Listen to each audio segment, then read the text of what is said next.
Would you prefer like just like chatting, like just saying? Chatting works.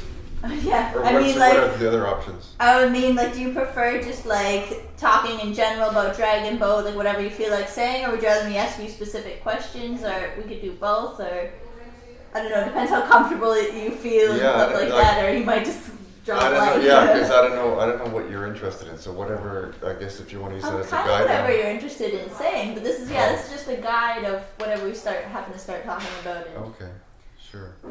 We can start with your list then. Okay, sure. ¿Listo? Estamos listos. ¿Esto está encendido? Sí.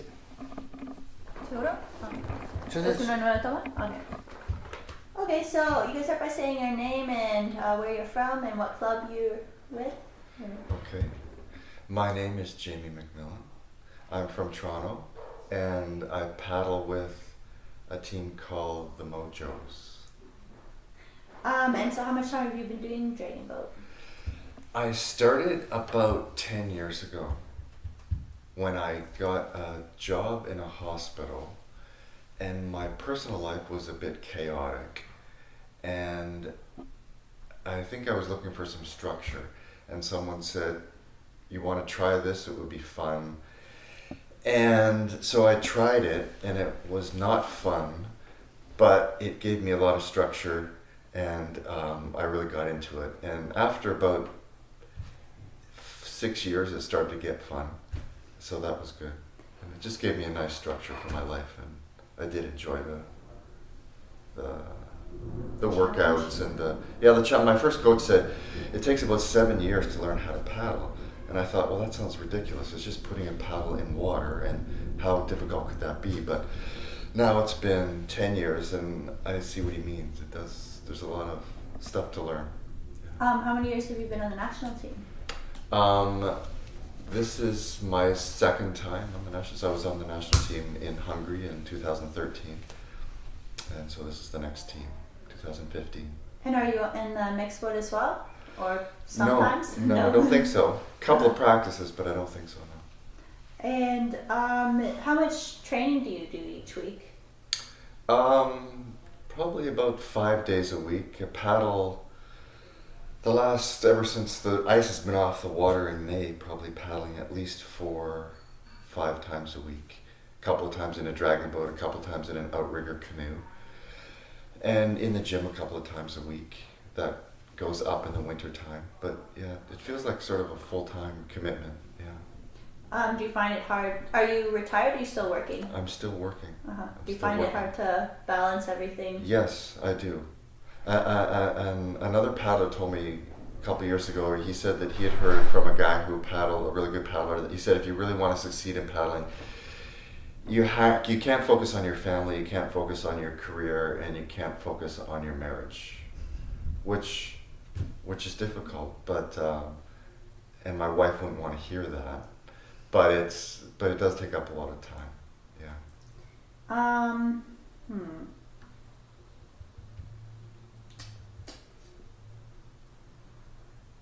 So some people have described or would consider this sport kind of like a cult.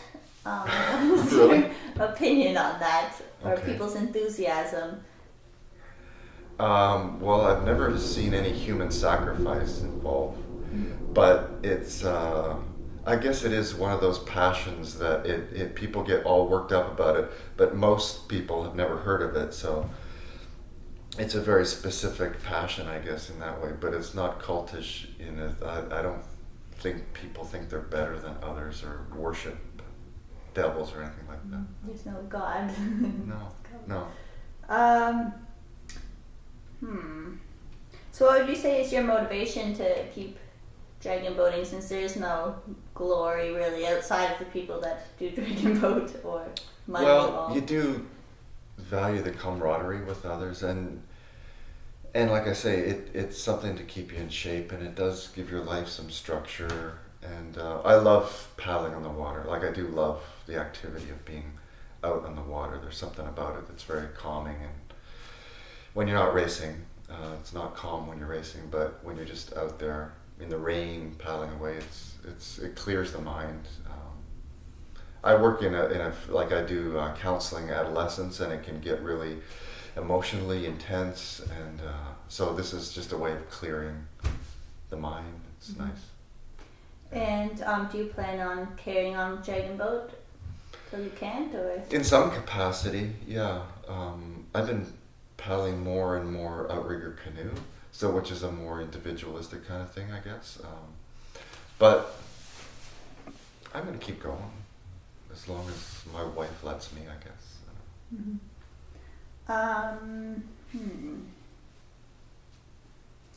So were you into other sports beforehand, or is this part of your introduction to competitive sports? Not really. Yeah, in high school I was, like basketball, volleyball, but since then, no. I started getting fit and just working out and stuff before I started dragon boating, but no, this was a re-interest, I guess, a new interest again. Yeah. Do you feel that there is a mix of techniques and styles that in the boat, since everyone comes from a different club and it's hard for everyone to kind of work together with their different ideas? I don't find that so much at this level. Like, I think maybe initially when the guys first get together, but I think it sorts itself out pretty quickly, and I think guys at this level can adapt and accommodate each other, and so in this team it came together really well, really quickly. Yeah. Have you worked with these coaches before, or are they? I'm sorry, have I?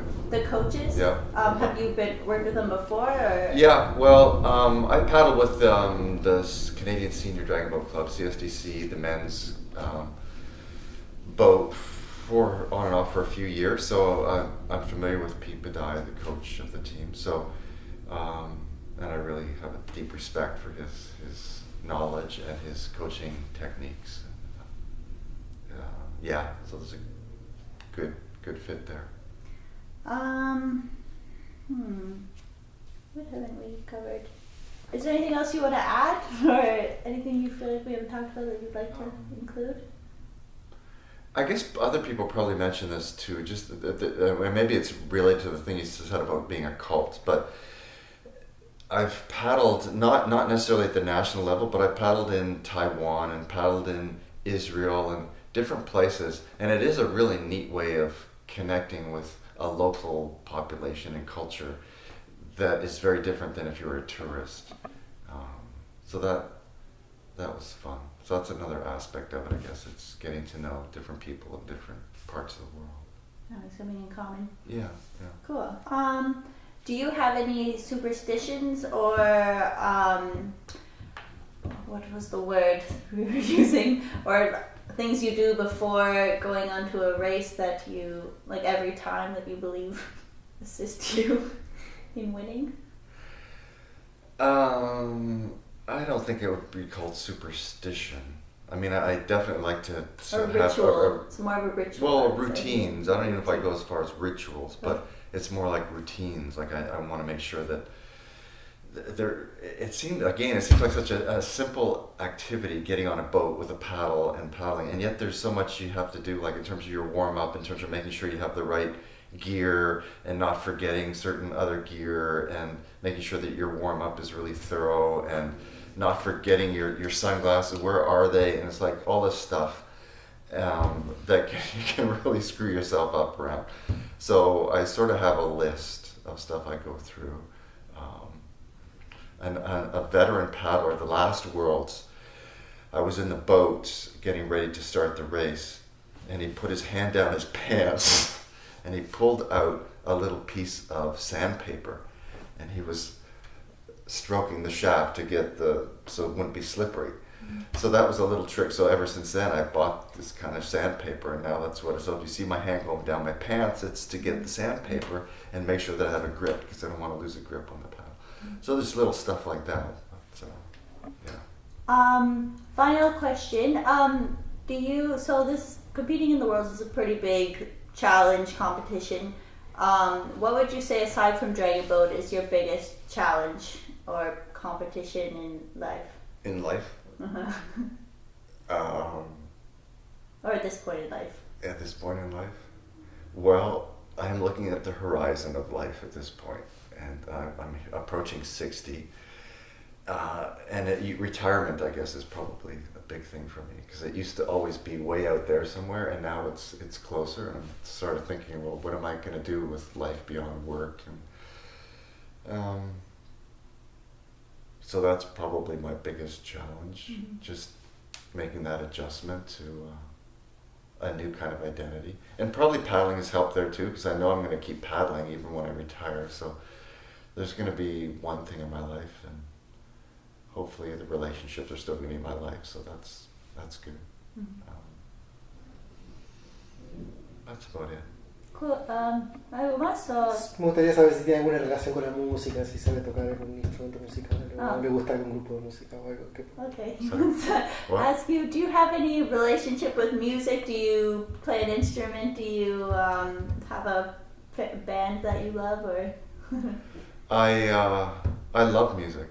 I have a couple of guitars that I used to play a lot, but Dragon Boat takes over your life, right? So I've lost the blisters on the ends of my fingers, but now I have the blisters on my hands. So I don't play guitar much anymore, but I love music. I don't know if you know fado music, Portuguese fado music. I love fado ¿Lo music. conoces? ¿A qué? Es música. Is it from Brazilian or from No, Portugal? it's Portuguese. De Portugal, Fado. fado. Se llama. No. Amelio Rodriguez. Oh, anyway, I do love music. Yeah. Is that a specific type of guitar, like a similar Spanish guitar, like a? There's a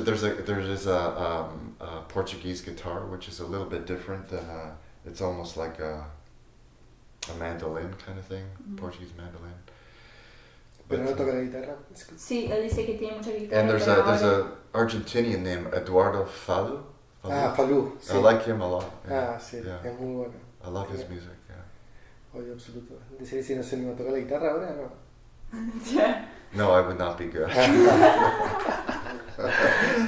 That would be funny, but it would not. Si tiene algún otro hobby, estaría bueno saberlo también. Okay, do you have any other hobbies that you dedicate to something? Hobbies? No. Well, my first degree. I'm a social worker now. I do counseling and therapy, but my first degree was in English literature. So there was a passion in my life at one point was poetry, writing, literature. But now I'm less in my head and more into the Dragon Boat stuff. So. Yeah. Perfect. Okay. So, thanks so much. Thank you. Thank you. That's great.